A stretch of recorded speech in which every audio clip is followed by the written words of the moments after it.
I'm Sherilyn Skolnicki, and this is Brilliant Balance, the show for working women who are ready to shine. Each week, I bring you ideas, inspiration, and insight on balance, business, and getting it all done gracefully.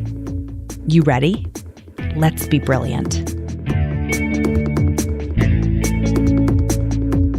This is episode 267 of the Brilliant Balance podcast. And today we're talking about how to feel more calm and in control. I think it's a pretty common holy grail type of desire for the working moms I know. And before we get into this, I want to tell you, it's one that I understand deeply and personally. I've had kind of a wild week this week as we head into recording here, and I have not exactly been feeling calm or in control. Lots of things have been happening, some related to the business, some personally. There's just kind of been one of those surges that are prone to come in life. And I will tell you unapologetically, I lost my flow. I lost my focus for a period of time during this week, maybe week and a half. The good news is that I know how to get it back now. I know how to get it back fairly quickly. I know exactly which levers to pull. And that's the power that I want you to have. I want you to know that it's normal to get tipped out of control, to feel not so calm, from time to time. The key is knowing what can you do to get back to a state where you do feel a sense of power. You feel a sense of control. You feel the ability to touch and tap that inner calm when you need it, right? Even after you've maybe lost it temporarily. And it really matters.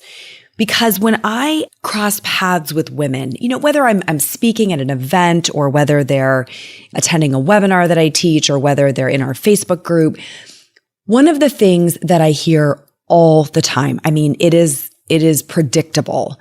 When you say to women, how do you want to feel? Some of the words that surface immediately are, I want to feel more peaceful. I want to feel more calm. They'll say, I want to feel at ease or present, fully present. And ultimately, I want to feel in control. I want to feel like I'm in the driver's seat of my life. So there's a model that I want to introduce to you today that's really designed to give you that feeling, how to feel, to tap that sense of being calm or being in control whenever you need it. And in order to do that, you have to feel a sense of agency. Right? That's a word we don't use every day, but so maybe think of it as personal power over your life. And if you are walking around feeling like you have no control over your life, or like everything is happening to you, then it stands to reason that you're not going to feel very calm. You're going to feel like you're being pulled along and probably not in the direction that you want to go.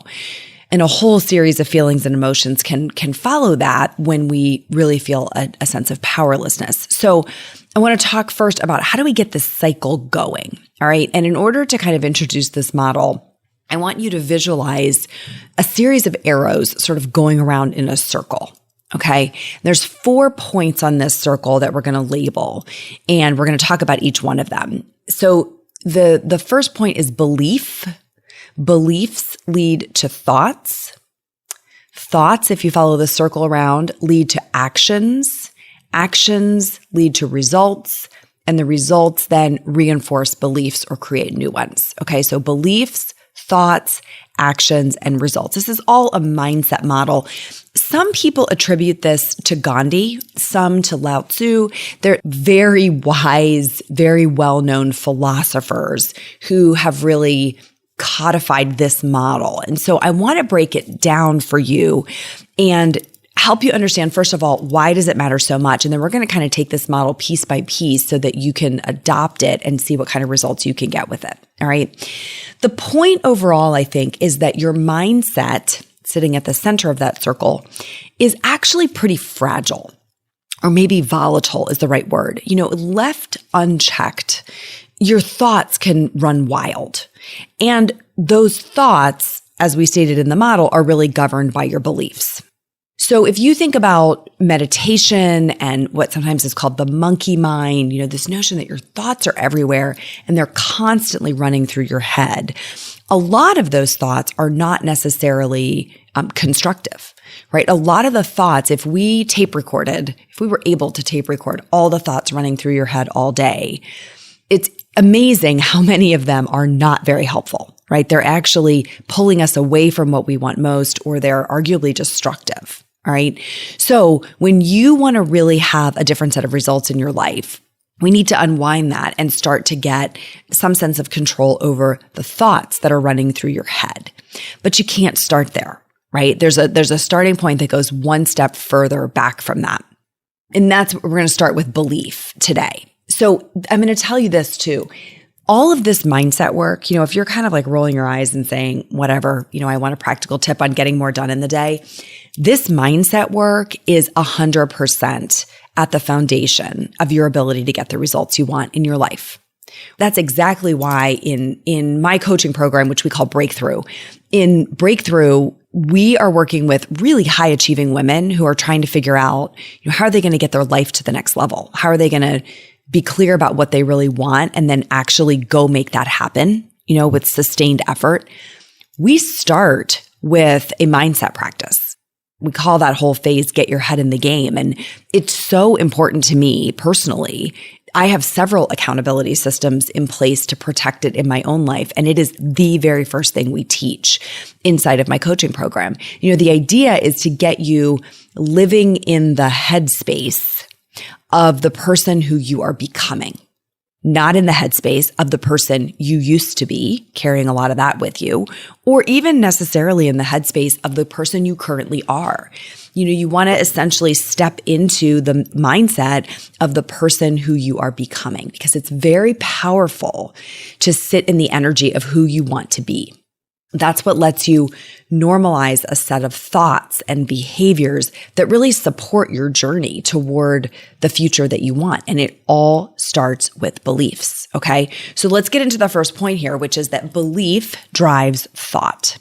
And I'm going to use one example as we roll through this because I think it'll just make it simpler to understand if we're sticking with one pattern of belief and thought. So let's imagine that you have the belief that there's not enough time to get everything done. You don't have enough time to get everything done. Now, before we get one step further, something in you might be saying, well, that's not a belief, that's a fact. But it's not a fact. Okay, a fact is there are 24 measured hours in a day, or there are 7 days in a week, or there are 60 minutes in an hour. Those are facts. The belief that there is not enough time to get, or the statement that there is not enough time to get everything done is a belief. Some people believe there is enough time. This is a malleable belief, okay? If you have the belief there's not enough time to get everything done, what are some of the thoughts that might be running through your head over and over again? Well, there's a lot of them. That underlying belief can have a whole series of thoughts, but one of them might be, I'll never get caught up. I will never get to the bottom of this pile. I will never get it all done, right? If you have a belief that there's not enough time, the thought can be, I don't have enough time. I'll never be caught up. I need more time. Those phrases can run on repeat in your head. And what do those thoughts do? Well, those thoughts drive actions. So if the thought that's running through your head is, I can't get caught up, I don't have enough time, I'm so behind, right? If those thoughts are constantly running through your head, what's an action that you might take? I'm going to stay up late and try to get caught up. Okay, my friends, I have some big news for you today. After years of dreaming about it and saying, how great would it be to have our very own Brilliant Balance boutique, we did it. And the online doors are open. So if you love the podcast and you'd love to start your day with a Brilliant Balance mug, or add a little inspo to your office art, or cozy up in a super soft hoodie and a hat for those late to the bus stop mornings, head over to brilliant-balance.com/shop and choose something that will remind you that you are brilliant, because you are. And then I want to see all the pictures of you with your new goodies. So tag me on social media at brilliant_balance when it arrives. That's brilliant-balance.com/shop go have some fun. So the thought, I'll never get caught up, is like, well, I'm going to try. And the way I'm going to try is I'm going to stay up late tonight and try to get caught up on some of this backlog. So that action drives a predictable result. It may or may not be the result you want. So let's say you take the action and you stay up until, 1 o'clock in the morning, and you're working on your computer and you're sitting on the couch. What is the result? One of the results might be you get a few things done, right? You knock some things off your list, and that is like the little drug that feels so good that holds out this little sliver of belief that this strategy might actually work. But what are some of the other results? You fall asleep on the couch. Maybe at 4 o'clock in the morning, you finally drag yourself upstairs to bed. Maybe not. Maybe you wake up on the couch. Then you're exhausted because you haven't had enough sleep because it was 6 o'clock in the morning and you had to get going. And then you have a foggy head. That's a result. You have no focus as you head into your morning at work or wherever you are. Your energy is low, right? Your appetite is probably out of control because you are not rested. And so anything looks good at that point. So if you think about those results, there's one good one in there. I got some things done. But there were a lot of other results that may have been unintended consequences. All right. I'm tired. I'm exhausted. I'm foggy. I don't have any focus. My energy is low. And you're going into the next day with that basket of results, under your arm. Well, then what happens? Those results on that wheel reinforce belief. So when you go into the next day and you're tired and you're not getting anything done, you're foggy, what's the belief that you're going to underline? There's not enough time to get everything done, right? So we're in this vicious cycle of the belief drove a thought pattern. Those thoughts reached a tipping point that caused us to take an action, like staying up late. The action had a whole host of results, not just the one we wanted, but a bunch of other ones. And those results put us in the cycle of reinforcing that same belief. So because it's a circle, it chases its own tail, right? You are going to get positive or negative momentum from the cycle that you're in. So the only way to break the cycle is to start with the belief, to change the belief that's driving your thoughts, that therefore will drive your actions, that therefore will drive your results, right? You have to sort of unwind this thing and get it going in the opposite direction. So here's an alternative belief. I have all the time I need to do the most important things. I have all the time I need to do the most important things, right? Or I've been given enough time, or everyone has the same amount of time. These are all beliefs that are alternatives to there's not enough time to get everything done. So let's work with I have all the time I need to do the most important things. What kind of thoughts might that reframe start to instigate? One of them that comes up for me right away is, what are the most important things? So I'm instantly, by adopting that belief, starting to ask myself a new question. Not how can I get more done, but what are the most important things? That's a new thought that wasn't in the first pattern that we discussed. Well, if I'm asking myself what are the most important things, what are some of the actions that we might take? Well, we might journal to get that clarity, right? We might have a conversation with somebody we love to get that clarity. And then ultimately the actions we might take are to line up our time with the things we've deemed most important. Because guess what? When you're getting the most important things done, you actually do feel like you have enough time. Because the rest of it, you're pretty clear, just doesn't matter. You don't feel so guilty and, yucky and unproductive about not getting it done because you've already made choices about the essentials. And that action of making those choices about where you're really going to invest your time and doing it, right, drives a different kind of result. It drives a sense of satisfaction.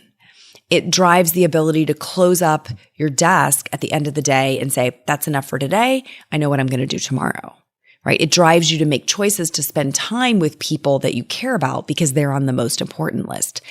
And I'll tell you what, when you have those results, when you take those actions and you get that positive hit of, I think I'm doing this right. I think I've got my life allocated to the people and the activities that I care about the most, then you get a positive reinforcement of that belief that you have exactly the right amount of time.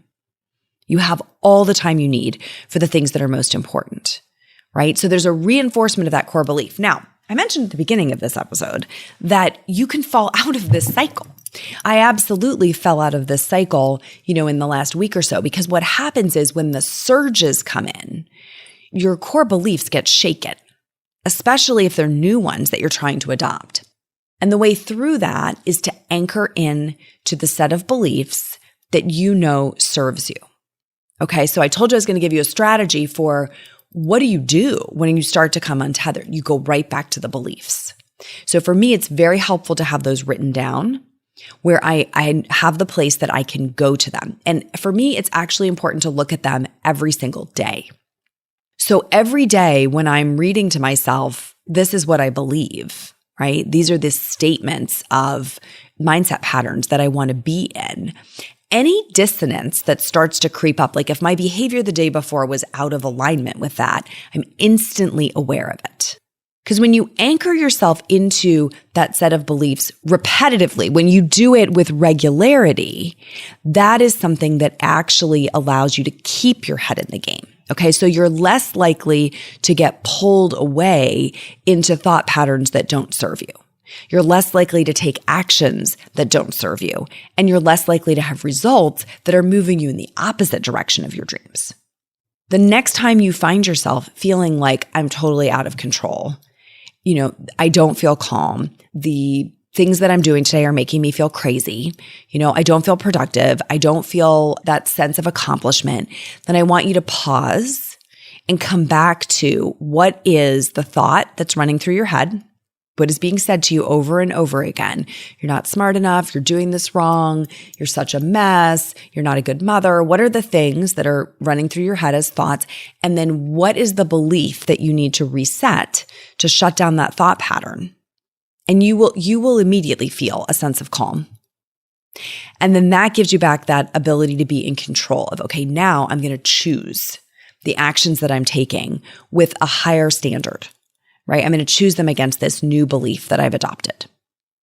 This is really powerful. And I'm going to tell you this, it doesn't come overnight. So you're not going to wake up today and, put this into practice and feel like, wow, I got it right away. If you've never really thought about this before, it's going to take a little time of playing with this model. But where it really begins is paying attention to what are the results that you don't like, in your life? And then how do you unwind it backwards to change the actions? If you're struggling to change the actions, look for what are the thoughts that are driving your actions. And if the thoughts are seeming not to be helpful, you got to go all the way back to a new belief pattern. Okay? Cool. Give it a shot. I'm really anxious to hear how this works for you in your life.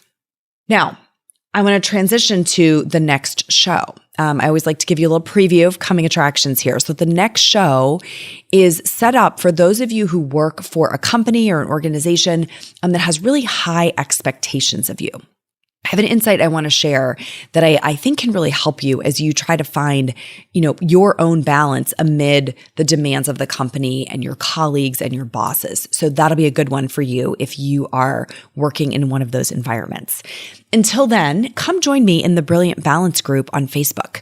Just go into Facebook, search groups, and then Brilliant Balance. That's the full name of the group. You'll find us. We'll welcome you in and you can see what's going on over there. We've got a lot of women having a really robust dialogue about all things balance. And also make sure you've grabbed your free rebalancing toolkit. That's at brilliantbalance.net/have-it-all. We'd love to get that into your hands so you can start applying some of the principles that we share here and in the Facebook group and on our website as well. So I look forward to seeing you next time. Until then, let's be brilliant.